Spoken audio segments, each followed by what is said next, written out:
Good afternoon. Happy Valentine's Day. I can sense the love in the room. First off, last night, the Treasury Department's Office of Foreign Asset Control, OFAC, labeled the Venezuelan vice president as a specially designated narcotics trafficker under the Kingpin Act. Before I continue with the briefing and look forward to your questions, I want to turn it over for a short time to newly minted Secretary of the Treasury Steve Mnuchin to issue a brief statement on this and deliver a few questions. Secretary Mnuchin. Thank you. Pleasure to be here on my first busy day in office.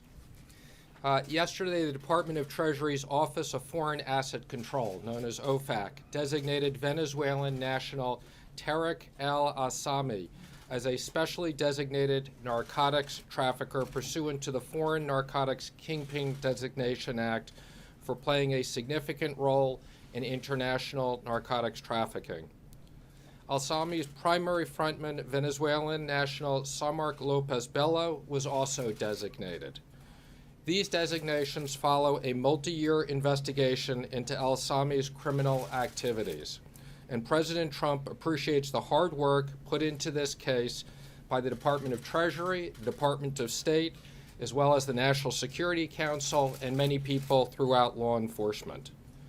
Following the signing of the executive order last week, designing to break the back of criminal drug cartels, this action demonstrates the President's seriousness about fighting the scourge of drugs in the United States. In addition, he wants to send a clear message to the people of Venezuela that America stands with them. And with that, I'm happy to take 2 or 3 questions specifically about this.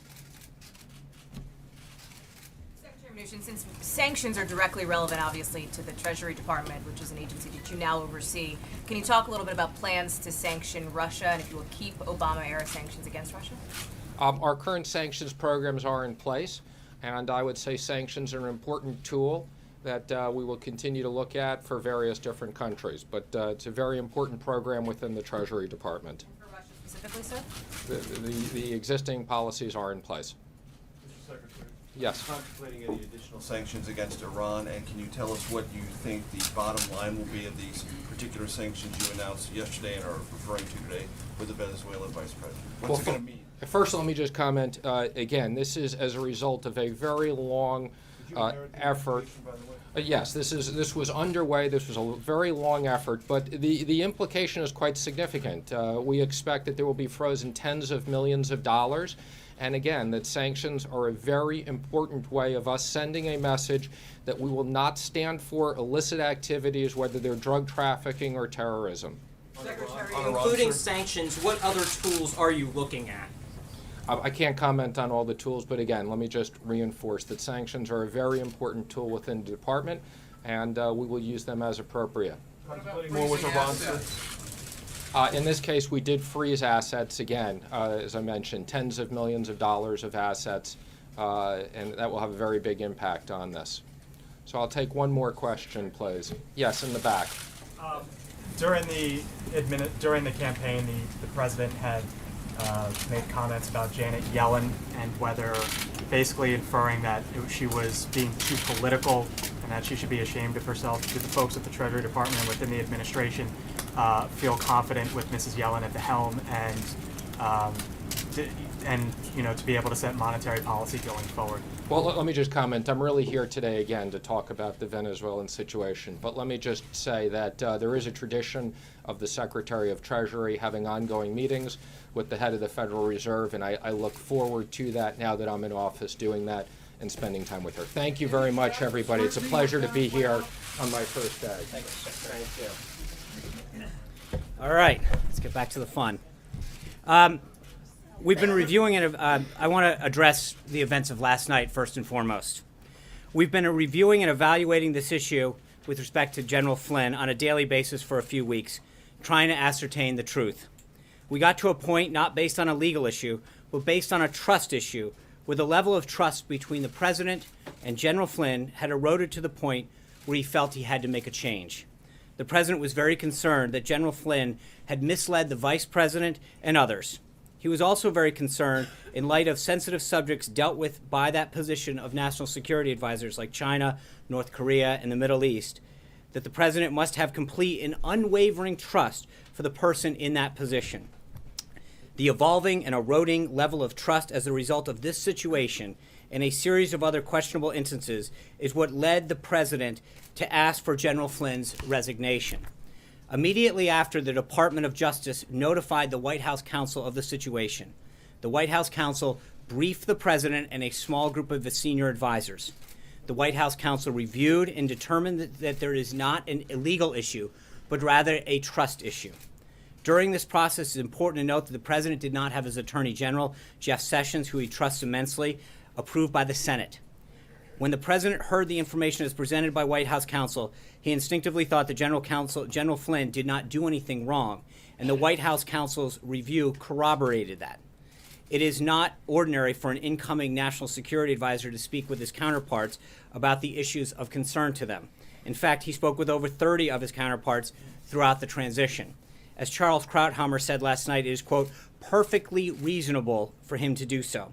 The issue here was that the president got to the point where General Flynn's relationship misleading the vice president and others, or the possibility that he had forgotten critical details of this important conversation, had created a critical mass and an unsustainable situation.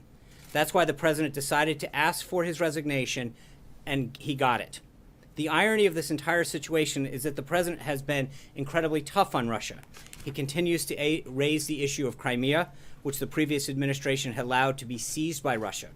His ambassador to the United Nations, Nikki Haley, stood before the UN Security Council on her first day and strongly denounced the Russian occupation of Crimea. As Ambassador Haley said at the time, the, quote, dire situation in eastern Ukraine is one that demands clear and strong condemnation of Russian actions. President Trump has made it very clear that he expects the Russian government to de-escalate violence in the Ukraine and return Crimea. At the same time, he fully expects to and wants to be able to get along with Russia, unlike previous administrations, so that we can solve many problems together facing the world, such as the threat of ISIS and terrorism. The president is currently evaluating a group of very strong candidates that will be considered to fill the National Security Advisor position permanently, and is confident in the ability of General Kellogg, a decorated and distinguished veteran of the United States Army, until that person is ultimately chosen. Before I get into the president's schedule for today, a quick recap of the president's activity over the last few days, since we haven't had the honor of sharing so much time together. The president's been keeping a close eye on the Oroville Dam situation in California. We've worked closely with Doug LaMalfa, who represents California's 1st District, where the dam's located, and other state officials to help people who have been impacted. The situation is a textbook example of why we need to pursue a major infrastructure package in Congress. Dams, bridges, roads, and all ports around the country have fallen into disrepair. In order to prevent the next disaster, we will pursue the president's vision for an overhaul of our nation's crumbling infrastructure. We hope everyone remains safe as the evacuations continue, and will be working alongside with FEMA and appropriate government entities to make sure that we are doing everything we can to attend to this matter. The president was honored also to welcome the Prime Minister of Japan last week from their first official meeting at the White House to their joint press conference at Mar-a-Lago, their joint press conference and their time together at Mar-a-Lago. The president and the Prime Minister had a productive visit that reaffirmed their determination to further strengthen the U.S.-Japan alliance and economic relationship. At Mar-a-Lago, the president was proud to stand behind Prime Minister Abe on Saturday to convey the United States' unwavering support for our Japanese allies in the face of North Korea's most recent missile launch. On Sunday, the president met with now Secretary Treasury Mnuchin and Mr. Steve Mnuchin before returning to Washington. Yesterday, the president had an incredibly productive set of meetings and discussions with Prime Minister Trudeau of Canada, focusing on our shared commitment to close cooperation in addressing both the challenges facing our two countries and the problems throughout the world. Our countries share a profound economic interest, with more than $2 billion in two-way trade flowing across our border every day. The president was pleased to launch the Canada-United States Council for the Advancement of Women Entrepreneurs and Business Leaders by holding a roundtable discussion here at the White House. Together with Prime Minister Trudeau, his daughter Ivanka, the president discussed the unique challenges that women face in the workplace with an incredible group of successful and respected female business executives from both countries. A full list of the participants is available through the pool. In addition to his in-person meetings with prime ministers of Japan and Canada, the president also recently had phone calls with the presidents of Tunisia, Peru, Nigeria, Colombia, and South Africa. Readouts are available on all of those calls. Finally, following the Prime Minister's visit to yesterday, the President met with Chairwoman McDaniel and Co-Chairman Paduchik of the Republican National Committee. In the afternoon, the President participated in a pinning ceremony for Major Ricardo Turner, one of his military aides. The aides to the President are mid-grade officers, one from each of the services. They provide direct support to the President as in his role as Commander-in-Chief, and their primary responsibilities are to serve as an emergency action officer, aide-de-camp, and ceremonial aide. It's a long-standing tradition that one of the President's military aides is promoted to the next higher grade. The President conducts that promotion. Major Ricardo Turner, the President's military aide, was recently promoted to Lieutenant Colonel, and the promotion was held in the Oval Office. The President also spoke yesterday with Maureen Scalia on the one-year anniversary of her husband's passing. The President and Mrs. Scalia discussed her late husband's incredible legacy and how the President is making every effort to carry it on by nominating Judge Gorsuch, who shares the love of the Constitution, to succeed him on the bench. Last night, the President obviously hosted the swearing-in of Secretary Mnuchin in the Oval Office. Secretary Mnuchin is a world-class financier whose decades of experience with financial and monetary matters make him the ideal person to spearhead the President's plan to develop a dynamic, booming economy that works for all Americans. We're glad to officially have him on board. Now moving on to the schedule of today. This morning, the President and newly confirmed Secretary of Education DeVos held a parent-teacher conference meeting with parents and educators from public, private, charter, and homeschools this morning. The President opened the meeting by congratulating Secretary DeVos for her toughness and staying the course throughout her confirmation process. He then discussed his vision for all Americans to have an opportunity to climb the ladder of success, starting with making quality education available to every child, no matter their zip code. Under the current system, the President believes too many of our children are trapped in failing schools, especially in the African American community. The President told the group to begin addressing this problem, which he views as a civil rights issue. He wants parents to be able to decide what educational options are best for their children. The group launched into a wide-ranging discussion that included public and charter schools, homeschooling, dropout prevention, and the Basis Schools program, states' responsibilities, and the current state of the U.S. Department of Education. The President's ultimate goal is to create safe communities, great schools, and well-paying jobs. He believes that each of these goals is linked to the others, and the Trump administration is taking concrete steps to achieve them all. The President also spoke on the phone earlier today with Prime Minister May of the United Kingdom, continuing the productive conversation they started during her visit earlier this year. A readout on that call should be coming soon. The President then had lunch with New Jersey Governor Chris Christie and his wife regarding combating drug use. At 2 o'clock, the President will sign House Joint Resolution 41 in the Oval Office. The resolution is the start of rolling back harmful Obama-era regulations, which have cost the American businesses consumers a staggering $890 billion, making our companies less competitive and even driving some of them out of business. The American free enterprise system is the greatest engine for economic prosperity in the world. But for too many to reach its maximum potential, we must remove the barriers to productivity that are holding back our great workers and businesses. Misguided federal regulations, such as the SEC rule addressed by HJR 41, inflict real cost on the American people and put our businesses, especially small businesses, at a significant disadvantage. It's a priority for the Trump administration to fix our broken regulatory system so that it enhances American productivity and well-being without imposing unnecessary costs and burdens. Signing this joint resolution is one more step towards achieving this goal. Later this evening, the President will meet with Secretary Kelly and Attorney General Sessions to continue discussions on potential options for addressing the very clear national security threats we're facing in light of the recent Supreme Court ruling.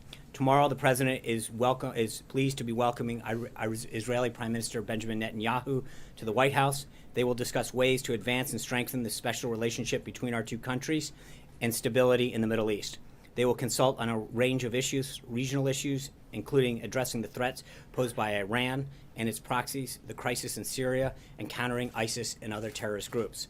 As the president has made clear, his administration will work to achieve a comprehensive agreement that would end the Israeli-Palestinian conflict so that Israelis and Palestinians can live in peace and security.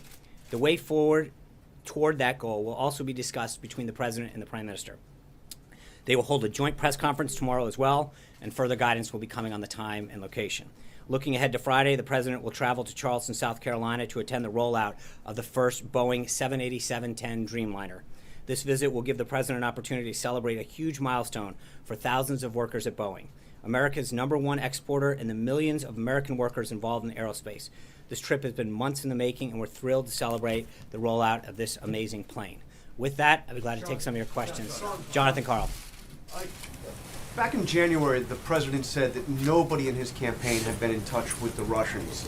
Now, today, can you still say definitively that nobody on the Trump campaign, not even General Flynn, had any contact with the Russians before the election? My understanding is that what General Flynn has now expressed is that during the transition period, well, we were very clear that during the transition period, he did speak with the ambassador. I'm talking about during the campaign. I don't have any. There's nothing that would conclude me that anything different has changed with respect to that time period. And why would the president, if he was notified 17 days ago that Flynn had misled the vice president, other officials here, and that he was a potential threat to blackmail by the Russians, why would he be kept on for almost 3 weeks? Well, that assumes a lot of things that are not true.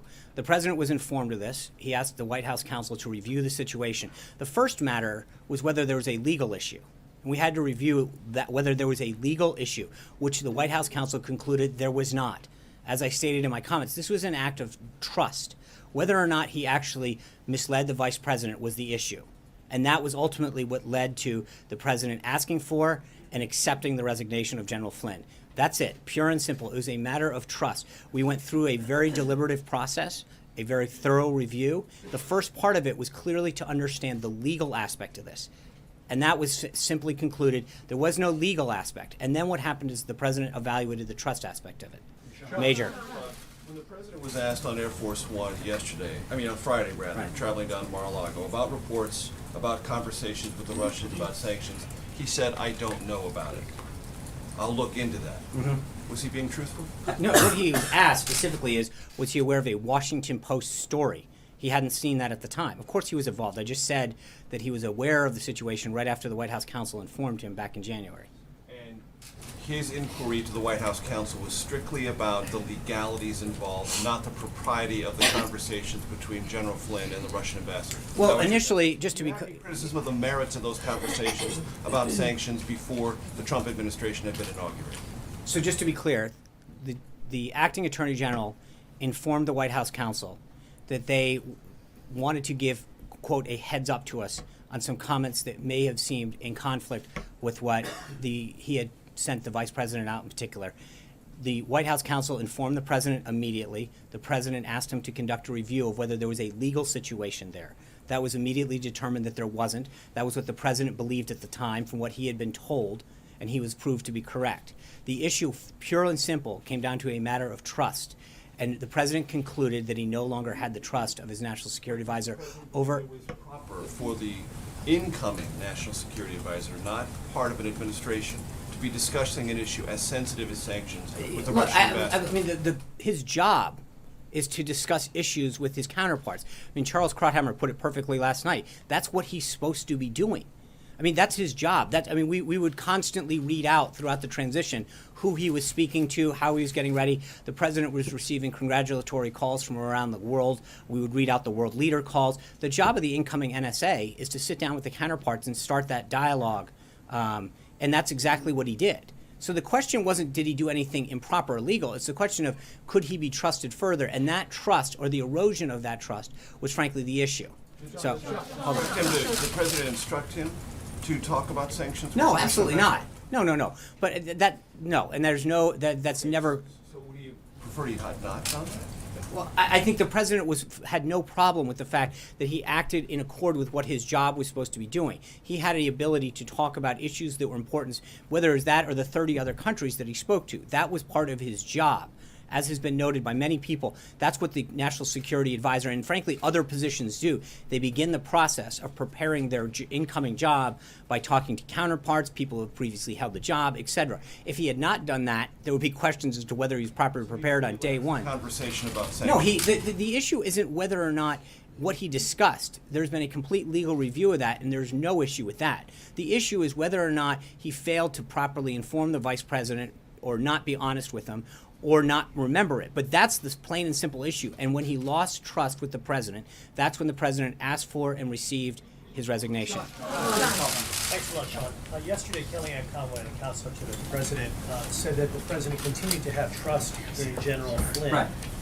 What happened between yesterday morning and yesterday evening that led the president to lose confidence in General Flynn? Well, I'm not going to get into the specifics of where the president's thinking was, but I will just say, as I noted in the opening statement, that it was an evolving and eroding process. And so at the end of the day, the president made a decision, as he does on all subjects, and asked for and received the National Security Advisor's.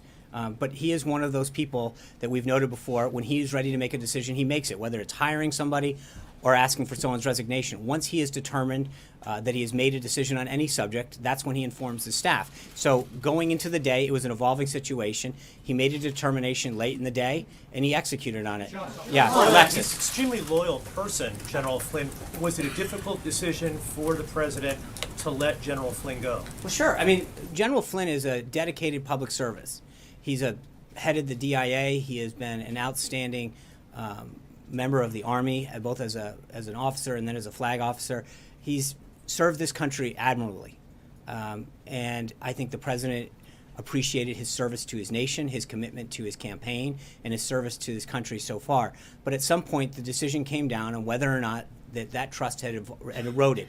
The important matters, as I mentioned, that are before the president when he's dealing with issues of world matters, of all of the issues, friends and allies, foes, hotspots. He needs to rely on a national security advisor to give him sage advice. And I think at a certain point, that guidance, that trust eroded, and the president, as he does on all matters, ultimately decides that when he's ready to make a decision, he executes. Alexis.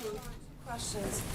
Does the president believe that anything that he discussed with General Flynn during the transition might have been construed by the general as a request or an encouragement to discuss sanctions with the Russian ambassador? That's question number one. So, then we're going to pause. So on the first, again, as I made clear, there's nothing that the general did that was a violation of any sort. He was well within his duties to discuss issues of common concern between the two countries. I will say it again. What this came down to is a matter of trust. The president was glad that he was out there conducting his job, preparing for his job, going back and forth with his counterparts throughout the world, much as the president had done, with all of these world leaders calling the president, congratulating him, looking to set up calls for him once he was inaugurated. Similarly, General Flynn was beginning that process with his counterparts throughout the world. That was never of a concern to the president from day one that he was briefed from the White House counsel. The issue, plain and simple, came down to a matter of trust. And once that occurred, it was over. So, I'm sorry, no. Number one, just to clarify. Yeah. The president does not believe that any discussion that might have taken place, and we know from intel it did, on sanctions, creates a problem for the president in any way. That is not a problem, that General Flynn discussed sanctions with the Russians. No, there was, as I can't state it clearly enough, there was nothing in what General Flynn did in terms of conducting himself that was an issue. What came down to, plain and simple, was him misleading the vice president and others and not having a firm grasp on his recollection of that. That's it. Here's question number two. Lawmakers on Capitol Hill from both sides of the aisle would like to investigate or probe or ask more questions about this. Does the president hope to cooperate with those investigations? Would he instruct members of his staff who work for him here and in the administration to cooperate with those investigations? Well, we're going to comply with the law. I think the president feels very confident. The review that was conducted by White House counsel was very thorough, and concluded very conclusively, as he had first instinctively come to the conclusion that there was nothing wrong. So, people are free to do what they wish, but I think that they will find exactly what the president first believed and what the White House counsel concluded. And frankly, I believe a couple publications even reported that there was no investigation for a reason, because there was not an issue of law, it was an issue of trust. George. When do you expect to have a replacement in place? And secondly, on another topic, there was a report yesterday that one of your colleagues said the White House is keeping dossiers on reporters. Yeah. Can you say if that's true or not? That is absolutely not true. There are no dossiers being kept. Just a binder that I put right here. That's about it. That was a joke. Hold on one second. And then, I'm sorry, George, the first part. The timetable on a replacement. Just like the way he handled this situation, the president will meet with individuals, and when he's ready to make a decision and he feels as though the person is qualified and can properly advise him on the issue, he'll make that decision. But that's all, as all decisions rest with him. I'm just going to go to my first Skype seat. John Huck of WKVVU out of Las Vegas. John? Thank you so much on behalf of our viewers here in Southern Nevada for the opportunity to join you today. As you know, Sean, Las Vegas has suffered terribly in the last recession, more so than perhaps any other city in the country. As the administration moves forward with repealing financial regulations and possibly rolling back Dodd-Frank, what guarantees can you make to Nevadans that those actions won't lead banks and investment banks to re-engage with the risky financial behaviors that tanked our economy the last time and left taxpayers here on the hook to bail those banks out? Thanks, John. I think one of the things, if you look at the intent of Dodd-Frank, it was to make sure that we didn't have institutions that were too big to fail. And frankly, it has actually created institutions that are now too big to fail. Dodd-Frank actually did exactly the opposite of what it intended to do. And I think when you look at the regulation, HJR 41 that the president is signing today, this is another example of the president taking decisive action to roll back regulations that are frankly creating more of a burden on our nation's banks and businesses than helping them. I think the president is going to be very clear with making sure that we do things that build up the goal of what Dodd-Frank actually intended to do. But right now, we actually, through Dodd-Frank, put taxpayers more on the hook than we let them off. We've created more institutions and created more guarantees for the federal government to bail out some of these institutions if they exceed their authority. John Roberts.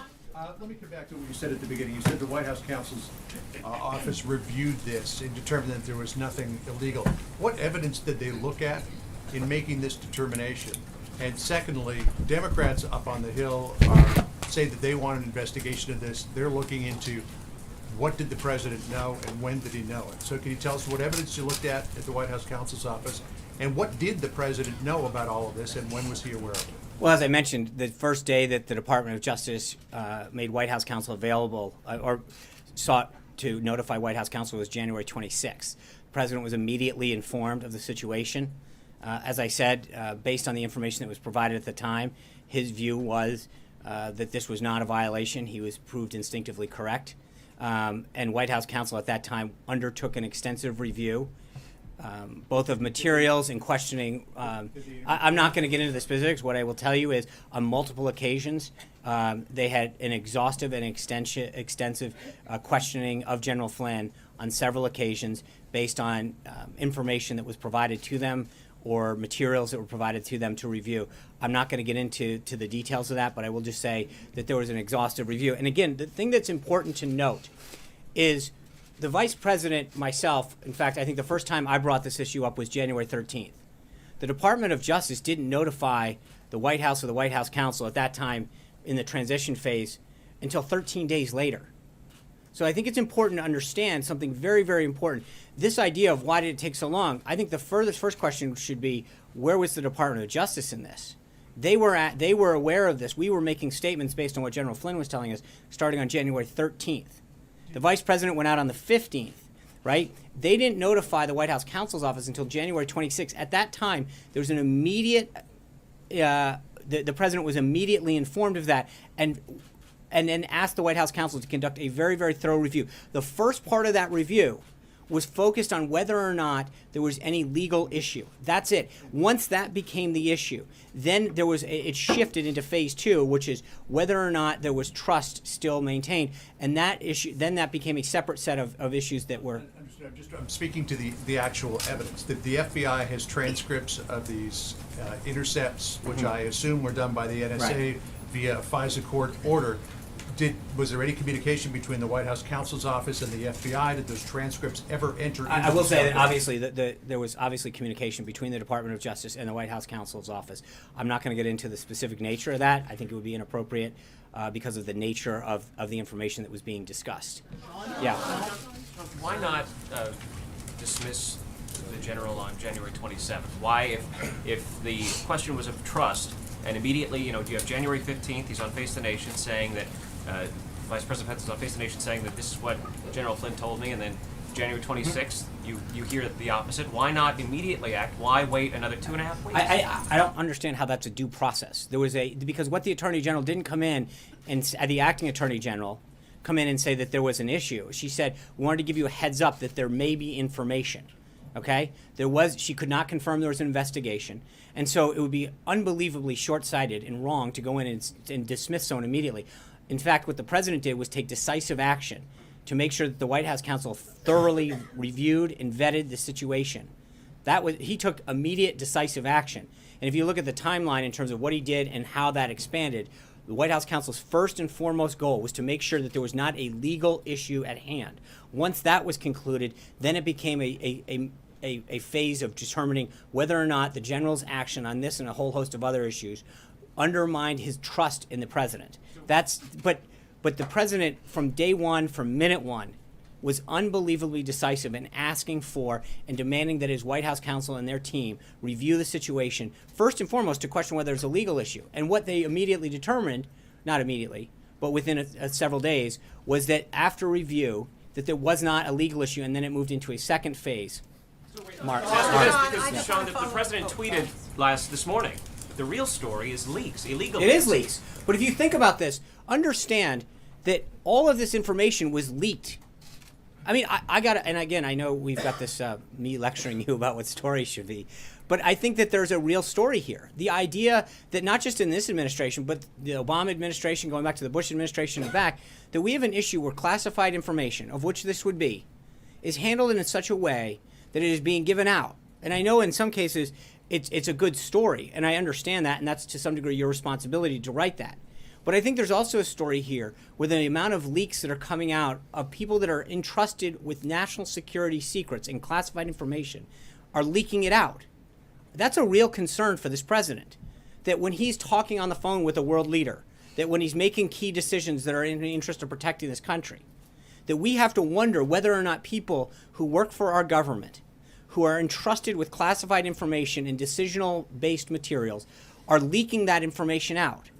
That, I do believe, is a big story that should be reported. I also believe that the president is rightly so very, very concerned about this, because it's not just something that is plaguing the current situation, but it goes back through the Obama administration, the Bush administration, the Clinton administration. When we have government employees that are entrusted with this and then leak it out, that undermines our national security, frankly. Trey. I'm sorry. I apologize. I know you just forgot. You didn't mean to say that. I have a question, but I want you to clarify something you just said to John. Are you saying that no one has read the transcripts of the calls, or you just don't want to tell us whether they have? I have said that I'm not going to comment on it. Okay. So my question is about sanctions. You were very specific in talking about the sanctions against Crimea, and that he doesn't want to lift them until Crimea is returned. But the sanctions that Flynn was discussing were the sanctions for the election hacking. Right. That's something the president could remove on his own if he wanted to. Is he committed to keeping those? I think Secretary Mnuchin commented on that. There's no change in our current sanctions strategy or with Russia, and I've got nothing for you on that. Trey. So the current story is leaks. What is the president willing to do to investigate further to determine where these leaks are coming from? I think this goes back to the same way he negotiates. Telling people what we're going to do to cover up additional leaks wouldn't be a very sound strategy when it comes to making sure that doesn't happen again. The president's been very clear when he's negotiating or dealing with an issue like this, you don't telegraph to people how you're going to handle it. Good. Hold on. Trey gets a follow-up. Everyone else got one.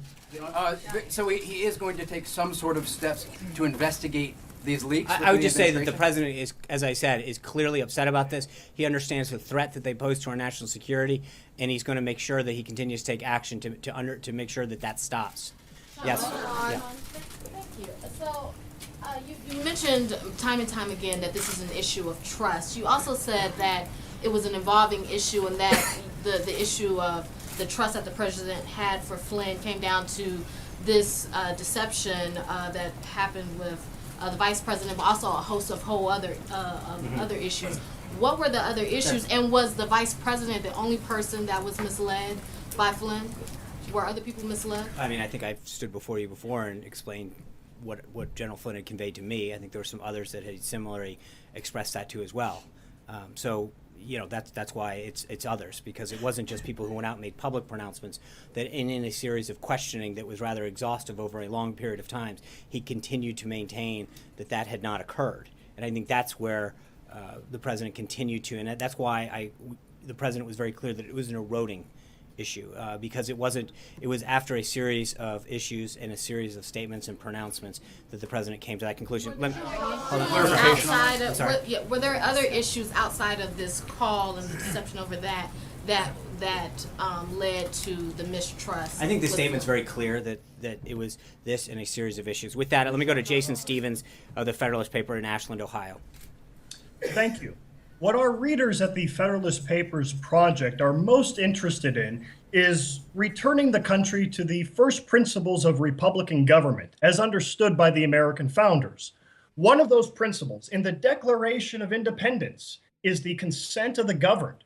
So my question is this: what are the president's future plans for rolling back the expensive and burdensome regulations of the administrative state, most of which are the product of unelected, unaccountable bureaucrats who never received the consent of the governed to do anything, let alone make law?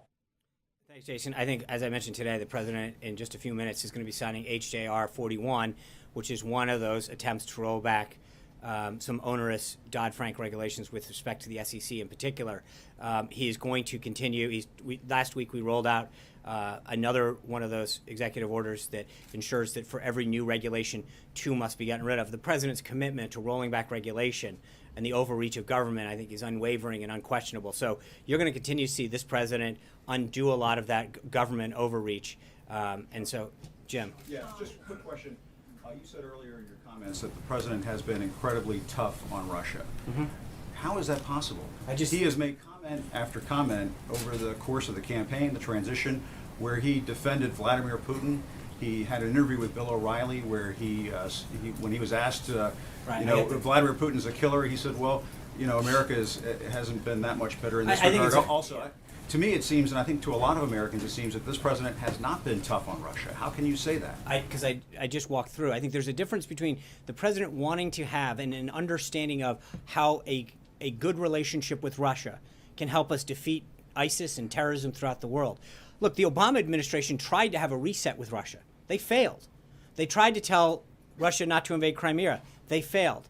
This president understands that it's in America's national and economic interests to have a healthy relationship. If he has a great relationship with Putin and Russia, great. If he doesn't, then he'll continue on. But he's not going to just assume that because it wasn't able to happen in the past. I think you've seen with Prime Minister Abe in particular and others that the reset that Prime Minister Netanyahu has talked about tomorrow, so many of these countries from around the globe are looking forward to resetting the relationships that this country has with them, that they feel as though that they were abandoned over the last 8 years, and that they are excited about the prospect of a new U.S. relationship under a Trump administration.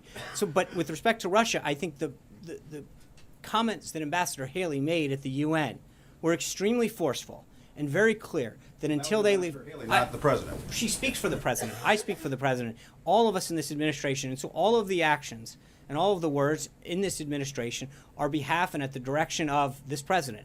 So I don't think we could be any clearer on the president's commitment. Katie Pavlich. Just a quick little follow-up, because I haven't had any follow-ups, but or questions in a while. But anyway, the other question is just getting back to what was asked a few moments ago about trust and being misled. Are you saying that the National Security Advisor was intentionally misleading the President, the Vice President, yourself, when he made these comments to you about that conversation? The trust is given by the President. It's a relationship between he and any individual. And so, as I mentioned in the comments, maybe it was because, I don't know that it was intentional, he may have just forgotten, but I think at some point, trust isn't just a trust. Forget though in a conversation when you but talk that's the about point, Jim, is that at some point that trust eroded to a point where the President did not feel comfortable with him serving in that position and asked for and received his resignation. Katie Pavlich. On the trust issue and eroding of trust, last night in General Flynn's resignation letter, he said he inadvertently briefed the Vice President-elect and others with incomplete information. Right. Considering his role in advising the President on national security matters, is the White House concerned that he maybe briefed the President-elect, Vice President-elect with incomplete information on other matters of national security in addition to his phone calls with the Russian ambassador? When you look at the team, it's not one person in isolation, Katie. It's several. You've got, General Kelly on the Homeland Security front, General Mattis on the DoD front. He's got an entire national security staff and apparatus that briefs him. Director Pompeo at the CIA and others from the DNI's office that come in and brief him on a whole host of issues. So it's not a single position. Regardless of whether it's a single situation, it's not as though there's one person briefing him. And the President synthesizes a lot of information, both written and stuff that is briefed to him, and ultimately is he who makes that decision based a lot on what he already knows, what he is presented with. So the President gets information from a lot of people, generals, admirals, people in the military community, ambassadors, people in the State Department, an exhaustive team at the National Security Council, and then makes an ultimate decision based on that and what he already knows to be the case. Sean. All right, so since you won't answer. Sean, you've been asked a couple times about these transcripts of calls. Right. Will the White House declassify those and release them? Look, it is inappropriate for me to comment on those at this time. Right now, the focus is on some of the evolving issues that are that were going around the globe. As you know, let me answer the question. It is not an issue that has come up. I think the President right now is focused on replacing his national security advisor, making sure that he's presented with the best possible information to make these key decisions. But at this time, we also have got to be careful that we were not involving ourselves in a matter of national security. And the review, as I mentioned, was done, and then immediately last night when the President felt as though it was time for a decision, made it. That's where we are in this iteration of the process. If we have anything further for you, we will update you. I want to go to Joyce Kaufman of WFTL Talk News in Palm Beach, Florida.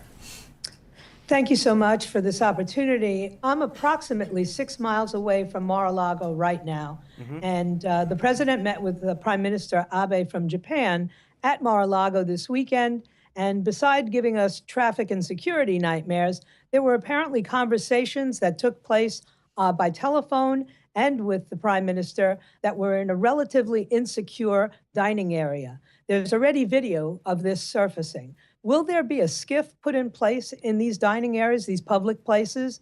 And one last question, when he meets with Prime Minister Netanyahu tomorrow, will they be discussing moving the embassy and settlements?